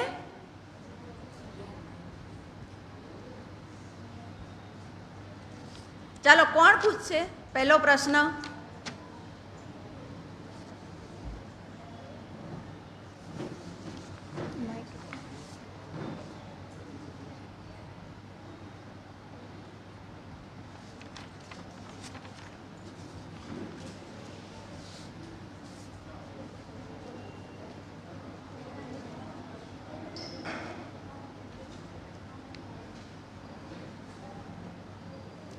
એક મિનિટ દીકરા, પહેલાં તારું નામ જણાવજે. પ્રશ્ન તમે પૂછો ને ત્યારે પહેલાં તમારું નામ અને નામ જણાવવાનું, બસ પછીથી પ્રશ્ન પૂછો.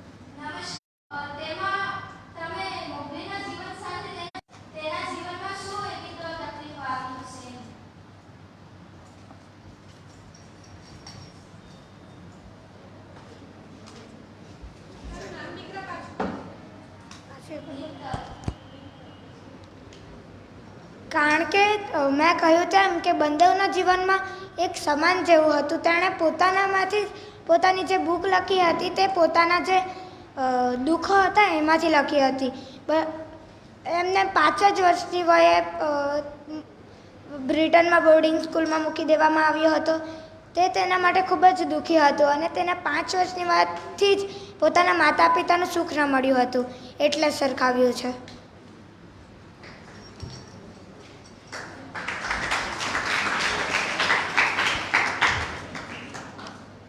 ચાલો બીજો પ્રશ્ન. મારા સવાલ આપને છે કોને? કે સાહિત્ય એ જ વિજ્ઞાન છે અને વિજ્ઞાન એ જ સાહિત્ય છે. આવું તો કઈ રીતે? એનો અર્થ સમજાવશો?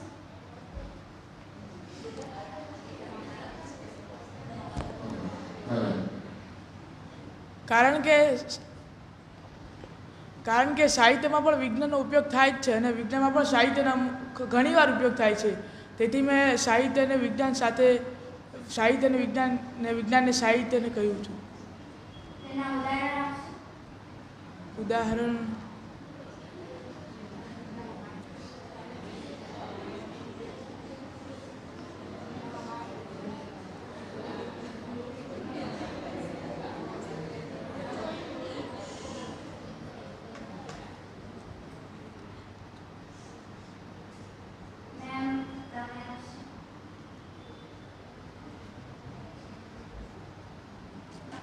ક્યારેય કોઈ વસ્તુ એવી રીતે અલગથી નથી હોતી.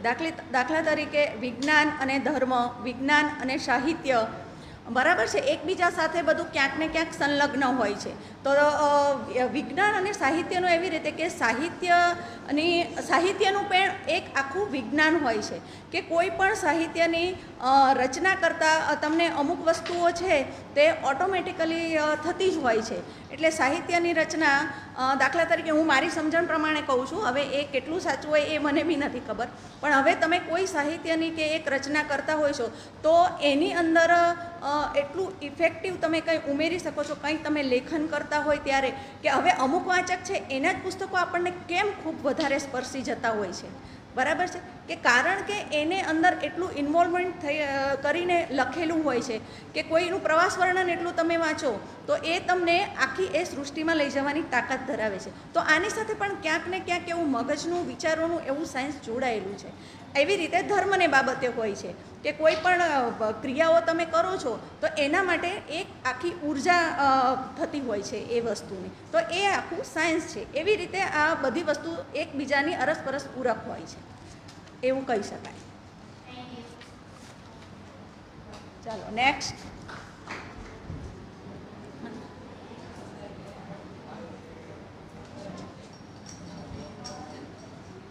મારું નામ આર્યા હિતેશભાઈ પટેલ છે. હું ધોરણ 9માં અભ્યાસ કરું છું. હું સેક્સી પાયલ નર્સરી હાઈસ્કૂલમાંથી આવું છું. મારો સવાલ ઇવન હાઈસ્કૂલની વિદ્યાર્થીની કરુણાને છે. તમે અંતમાં 4 મહત્વ કીધા, તેમાં હું એક મહત્વ વિશે જાણવા માંગુ છું. સમર્પણનું મહત્વ એટલે શું? આર્યા હિતેશભાઈ. જો સમર્પણ એટલે કે આપણે પોતાની જે ઈચ્છા હોય તે ઈચ્છા આપણે પૂર્ણ કરવાની છે, પણ એ આપણે એવું નહીં રાખવાનું કે આ ઈચ્છા મને પૂરી કરવી જ છે. આપણે આપણી ઈચ્છા ભગવાનને સમર્પિત કરી દેવાની, એમને સમર્પણ કરવાનું કે ભગવાનના ઈચ્છાથી અગર મારી ઈચ્છા પૂરી થાય તો બી કંઈ નહીં અને નહીં થાય તો પણ કંઈ નહીં. આને કહેવાય સમર્પણ.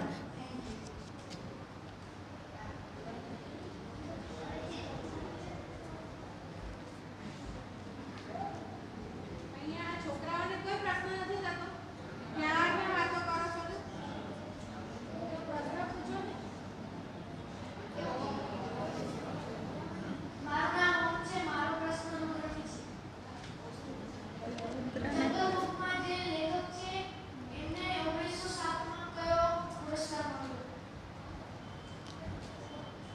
જે જંગલ બુકના લેખક છે તેમને સાહિત્યનું નોબેલ પુરસ્કાર એનાયત થયો છે 1907માં.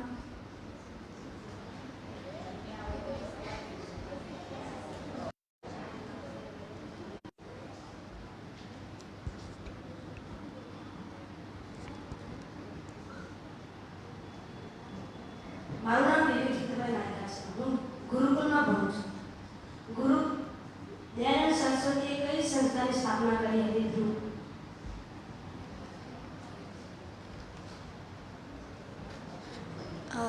આર્ય સમાજની.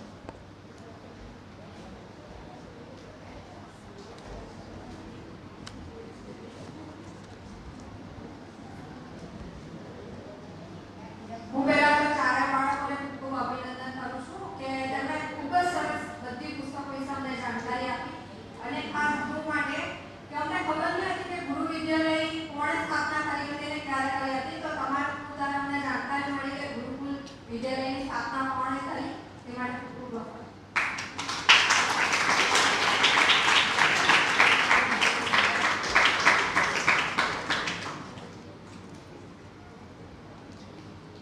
હવે આપણે વાર્તાલાપના અંત તરફ જઈએ. પહેલાં તો ચારેય બાળકોને ખૂબ ખૂબ અભિનંદન, એમના માટે ખૂબ ખૂબ તાળીઓ પાડીએ.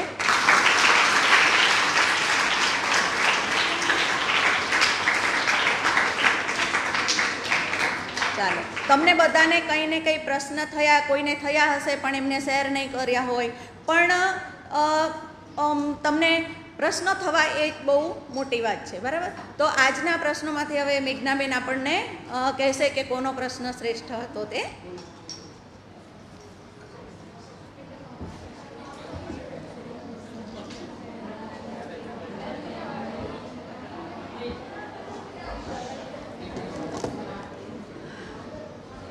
મજા આવી આજના વાર્તાલાપમાં બધાને? ચારેય વક્તાઓને ખૂબ ખૂબ અભિનંદન. તમે બે પુસ્તક તો ખૂબ અઘરા હતા પણ તમે તમારા ઉંમર પ્રમાણે સરસ ન્યાય આપ્યો છે. ખૂબ ખૂબ અભિનંદન. ચારેય બાળકોને તાળીઓથી પહેલાં આપણે વધાવી દઈએ.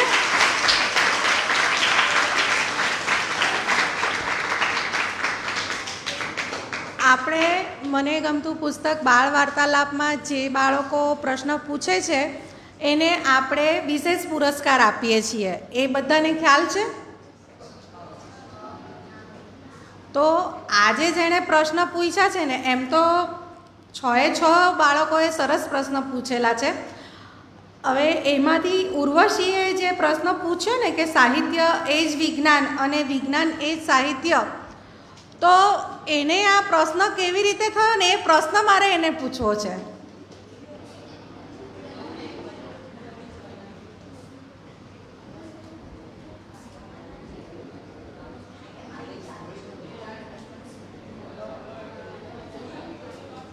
કારણ કે મેં મને ક્યાંય એવું લાગતું જ નહીં હતું કે વિજ્ઞાન એટલે સાહિત્ય અને સાહિત્ય એટલે જ વિજ્ઞાન.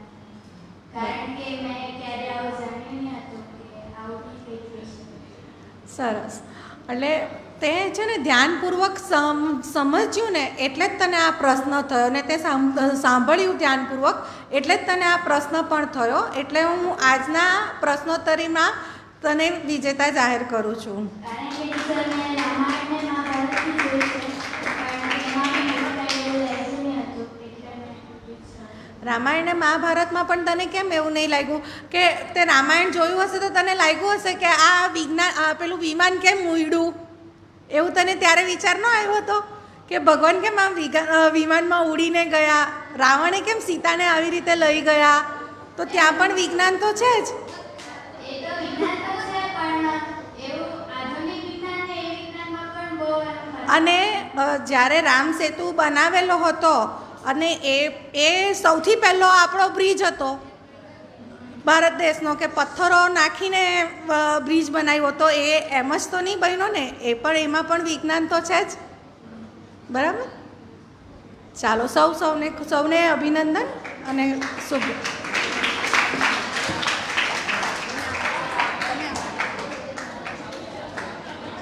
હવે આપણા ચારેય વક્તાઓને આપણે પુસ્તકાલય વતી એમને ભેટ સ્વરૂપે પુસ્તકો છે તે આપીશું. વિઘ્ન મેના અર્થ